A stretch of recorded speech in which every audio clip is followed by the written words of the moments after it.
बिस्मिल्लाहिर्रहमानिर्रहीम। अस्सलाम वालेकुम नाज़रीन, आप यूट्यूब चैनल देख रहे हैं, मैं इमरान खान हूँ। मैंने आपको पिछले वीलॉग में कहा था कि आपको बताऊंगा फॉरेन फंडिंग के मामले में, लेकिन ये वीलॉग शुरू करते हैं एक शेर से। झूठ बोला है तो कायम भी रहो, उस पर ज़फ़र आदमी को साहिब किरदार होना चाहिए। ये जो खबर थी ये दी थी द न्यूज़ ने, और इस खबर को द न्यूज़ से उठा के इमरान खान साहब के तमाम मुखालिफिन ने सोशल मीडिया पे लगाते हुए उनकी जमात के लत्ते लिए हैं। खबर क्या कहती थी कि फॉरेन फंडिंग केस, अच्छा एक तो ये फंडिंग केस है, फिर आगे hospital donors unaware their donation siphon off to Pakistan Tehreek Insaf. कह ये रहे थे कि जो शौकत खानम मेमोरियल अस्पताल के जो फंड्स थे वो डाल दिए गए पाकिस्तान तहरीक इंसाफ के फंड्स में जो अमेरिका से कलेक्ट किए गए थे, और इस बारे में जो फंडिंग देने वाले लोग थे उनमें से कुछ का ये कहना है कि हमने शौकत खानम को फंड दिए लेकिन वो फंड चले गए पाकिस्तान तहरीक इंसाफ में, तो हमने तो नहीं दिए तहरीक इंसाफ को फंड्स। अब वैसे वो लोग भी सामने आने वाले हैं। जिस तरह का सवालनामा गोलमोल किस्म का बनाया गया था ना धोखा देने के लिए, वो धोखा भी खुलने वाला है और वो लोग भी सामने आने वाले हैं चंद दिनों में। ये खबर दी थी फ़खर दुरानी साहब ने 27 जनवरी 2022 को। मरीम नवाज साहिबा ने, बाकी सारे मुखालिफिन इमरान खान साहब के, उन सब ने इसको ट्वीट किया खबर को, और इसके ऊपर अपने अपने कमेंट दिए।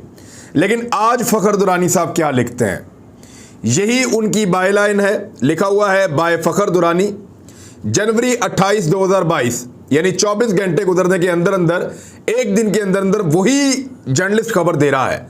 तो क्या आज वो सारे लोग जिन्होंने कल पहली खबर को ट्वीट किया था इस दूसरी खबर को ट्वीट करेंगे? खबर क्या है? Hospital funds diversion to third party report absolutely baseless. कि ये जो तीसरी पार्टी को अस्पताल के फंड्स चले गए हैं, ये रिपोर्ट एब्सोल्युटली बेसलेस है, बिल्कुल बेबुनियाद है। इसके ऊपर आज वही सहाफ़ी एक और आर्टिकल लिख रहा है और उसके अंदर अपनी कल वाली खबर की खुद ही तरदीद दे रहा है। तो यहां से आप अंदाज़ा कर लेंगे उस खबर की सदाकत क्या है।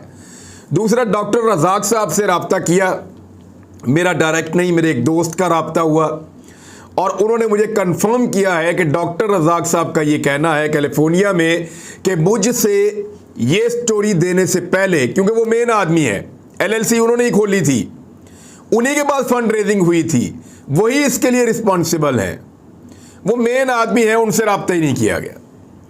और ना सिर्फ उनसे रब्ता नहीं किया गया बल्कि उन्होंने कहा कि कोई फंड्स या चेक्स कभी भी शौकत खानम मेमोरियल के कहीं भी मैंने ट्रांसफ़र नहीं किए। जो PTI का फंड है वो PTI का ही फंड है, और ये गैर कानूनी काम अमेरिका में करके उन्होंने गिरफ्तार होना है, ये मुमकिन ही नहीं है। तो ये एक प्रोपेगेंडा का गेम था, आपके सामने खुल गया है, अब सब इसको जानते हैं। दूसरी खबर, जमात इस्लामी को एक बहुत बड़ी जीत मिली है कराची में, और उनको मुबारकबाद। उनको मुबारकबाद क्यों दे रहे हैं? क्योंकि पाकिस्तान पीपल्स पार्टी ने, वैसे तो बहुत बड़ी जमहूरी जमात है, लेकिन उन्होंने शब खून मारा था बल्दियाती निज़ाम के ऊपर, और ऐसा कानून बना दिया था कि तमाम डिपार्टमेंट, तमाम ताकतें, तमाम फंड्स अपने पास ले गए थे सूबाई हुकूमत के पास, क्योंकि उनको ये पता था कि बड़े शहरों में उनकी हुकूमतें नहीं बनने जा रही। लिहाजा जमात इस्लामी 28 दिन से लगभग एहतजाज कर रही थी। उन्होंने बड़ा लंबा धरना भी दिया, बहुत ज़्यादा एहतजाज भी किया, MKM ने भी बीच में आके वो किया, लेकिन एक्चुअली मुज़ाकरात जमात इस्लामी और पीपल्स पार्टी के दरमियान चल रहे थे, तो वो कामयाबी उनको मिली है, और पाकिस्तान पीपल्स पार्टी उन तरामीम पर रजामंद हो गई है जो जमात इस्लामी ने तजवीज़ की थी। सिंध हुकूमत का वफद रात गए वज़ीर बल्दियात नासिर हुसैन शाह साहब की क़यादत में आया। जमात इस्लामी के धरने में वो लोग पहुँचे, और वहाँ पे हाफिज़ नईमुर रहमान साहब बड़े शानदार जमात इस्लामी के रहनुमा हैं और कराची से हैं, मे बी यही होंगे कराची में मेयर के उम्मीदवार जमात इस्लामी के लिए, और इनके जीतने के इम्कानात भी बहुत ज़्यादा हैं। ख़ास तौर पे पाकिस्तान तहरीक इंसाफ की कारकर्दगी और MKM की धड़ेबंदियों के बाद जमात इस्लामी एक बहुत ताकतवर उम्मीदवार के तौर पे कराची को कंट्रोल करने जा रहा है ऐसा लगता है। और जमात इस्लामी के दौर में ही सबसे ज़्यादा कराची में बेहतरीन तरक्याती काम हुए हैं माजी में। हाफिज नईम रहमान ने कहा जी हमारी गुफ्तगू का एक हिस्सा बहुत कामयाब हुआ है। और फिर दूसरी जानिब वज़ीर बल्दियात नासिर हुसैन शाह ने मुसव्वदे के नकात पढ़ के सुनाए।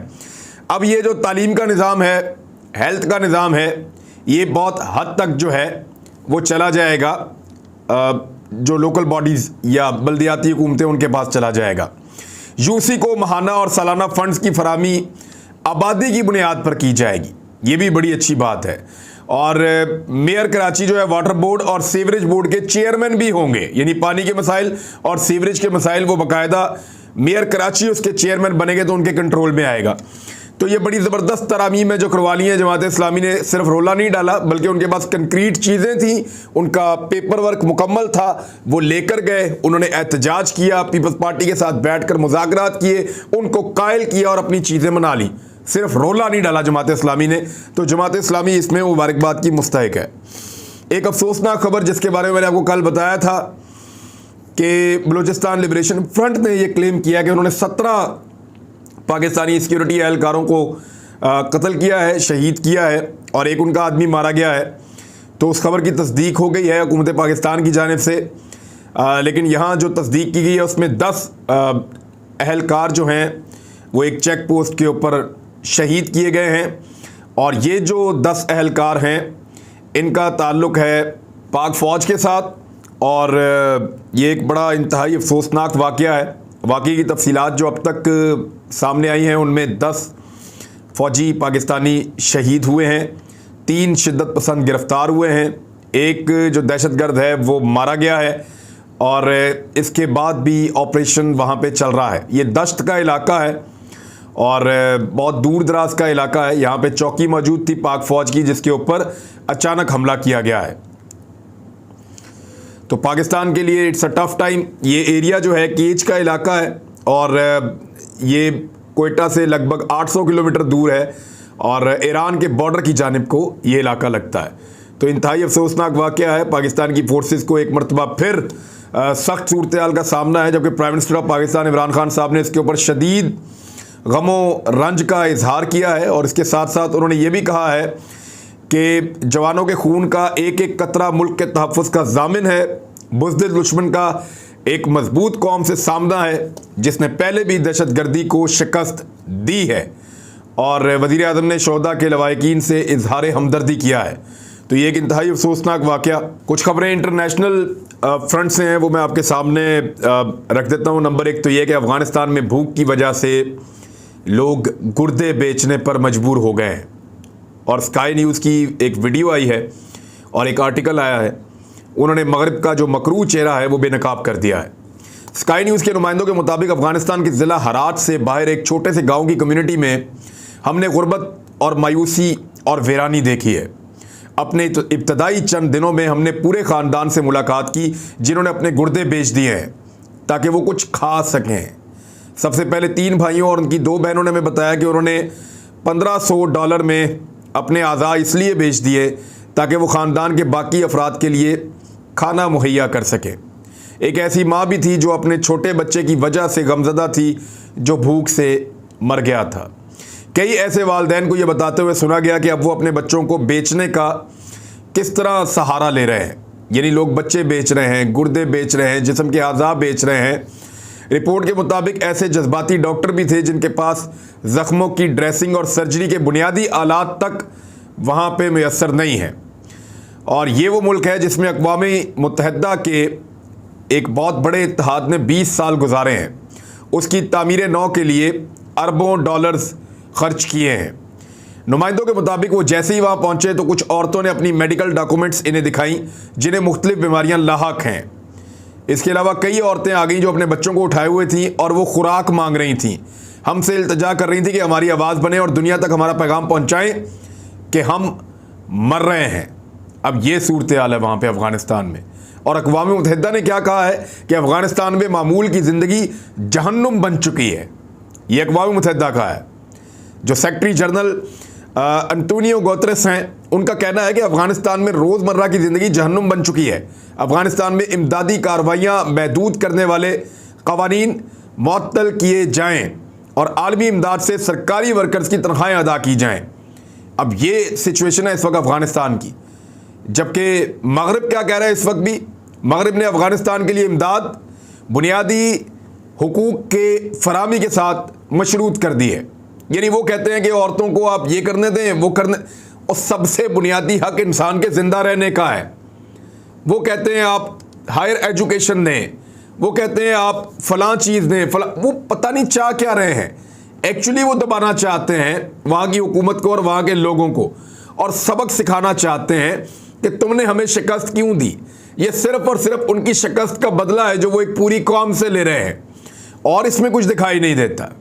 यानी कौन से ऐसे इंसानी हुकूक है जो इंसानी जान से भी ज़्यादा कीमती हैं। इंसान का पहला हक जो है वो ज़िंदा रहना है, उसको खुराक मिले, उसको तहफ़्फ़ुज़ मिले, लेकिन वही चीज़ें उनसे छीन ली हैं। अमेरिका ने तस्लीम ना किया तो दुश्मनी के दरवाजे खुले रहेंगे। अब तंग आकर तालिबान ने ये तक कह दिया है, और ये सराजुद्दीन हक्कानी ने ये स्टेटमेंट दिया है, और ये वही हक्कानी है जिनसे अमेरिकन बड़े लंबे अरसे तक तंग रहे हैं। और अमेरिका का जवाब देखिए, अमेरिका ने वाशिंगटन में अफ़गान सफारत खाना बंद करने का ऐलान कर दिया है। यानी वो अभी भी अमेरिकन का या मगरिब का रवैया अफ़गानिस्तान के बारे में यही है कि इनसे बदला लो। एक और ख़बर है, ये यूक्रेन और रूस के बारे में है। ये मैं आपको अपडेट करता रहता हूँ, और ये खबर आपको इसलिए दे रहा हूँ, इसमें एक अच्छी खबर भी है और एक थोड़ी सी बुरी खबर भी है। बुरी खबर यह है कि यूक्रेन रूस कशीदगी खाम तेल की कीमत 7 साल में पहली मरतबा $90 फ़ी बैरल से ज़्यादा हो गई है। यानी इस वक्त जो खाम तेल की कीमत है $90 और 17 सेंट की सतह पर पहुंच गई है, जबकि WTI खाम तेल जो है वो $87 और 67 सेंट में फ़रोख्त हुआ है। जो गैस है उसकी कीमत भी 5% बढ़ गई है आलमी मंडी में, और ये यूक्रेन और रूस की कशीदगी की वजह से हो रहा है। जबकि अमेरिका ने इनकार कर दिया है रूस के सबसे बड़े मुतालबे से कि यूक्रेन को नेटो के अंदर से निकाला जाए, यानी यूक्रेन को नेटो का हिस्सा ना बनाया जाए। रूस का मुतालबा अमेरिका ने इनकार कर दिया है। लेकिन अच्छी बात जो है इस सारे सिनेरियो में आपको बताता हूं कि फ्रांस में मुज़ाकरात हुए हैं, पेरिस में जो सदारती महल है वहाँ पे ये मुज़ाकरात हुए हैं, और ये मुज़ाकरात अब यूक्रेन और रूस के दरमियान हुए हैं, जिसमें फ्रांस के और जर्मनी के नुमाइंदगान भी मौजूद थे। ये मुज़ाकरात इंतहाई टफ थे और बहुत मुश्किल थे। दोनों तरफ से बहुत सख्त चीज़ें जो है वो डिस्कस की गई हैं। 8 घंटे तक ये मुज़ाकरात चले हैं, लेकिन फ़िलहाल अच्छी बात यह है कि फ़रीक़ैन जंग बंदी को जारी रखने पर राज़ी हुए हैं। फ्रांस ने बताया कि फ़रीक़ैन इस मसले पर 2 हफ्ते बाद बर्लिन में यानी जर्मनी में दोबारा मज़ीद बातचीत के लिए रज़ामंद हो गए हैं, और दोबारा बातचीत की जाएगी, और इस बीच में जंग बंदी के ऊपर दोनों ने इत्तफाक का इजहार किया है। तो फिलहाल ये एक अच्छी चीज़ है, वरना कल अमरीकी सदर ने तो कह दिया था कि अगर ये जंग हुई तो दूसरी जंग अज़ीम के बाद सबसे हौलनाक वाक़या होगा जंगों की तारीख का। अब तक के लिए इतने, अपना ख्याल रखिएगा, अपने इस चैनल का भी। अल्लाह हाफ़िज़।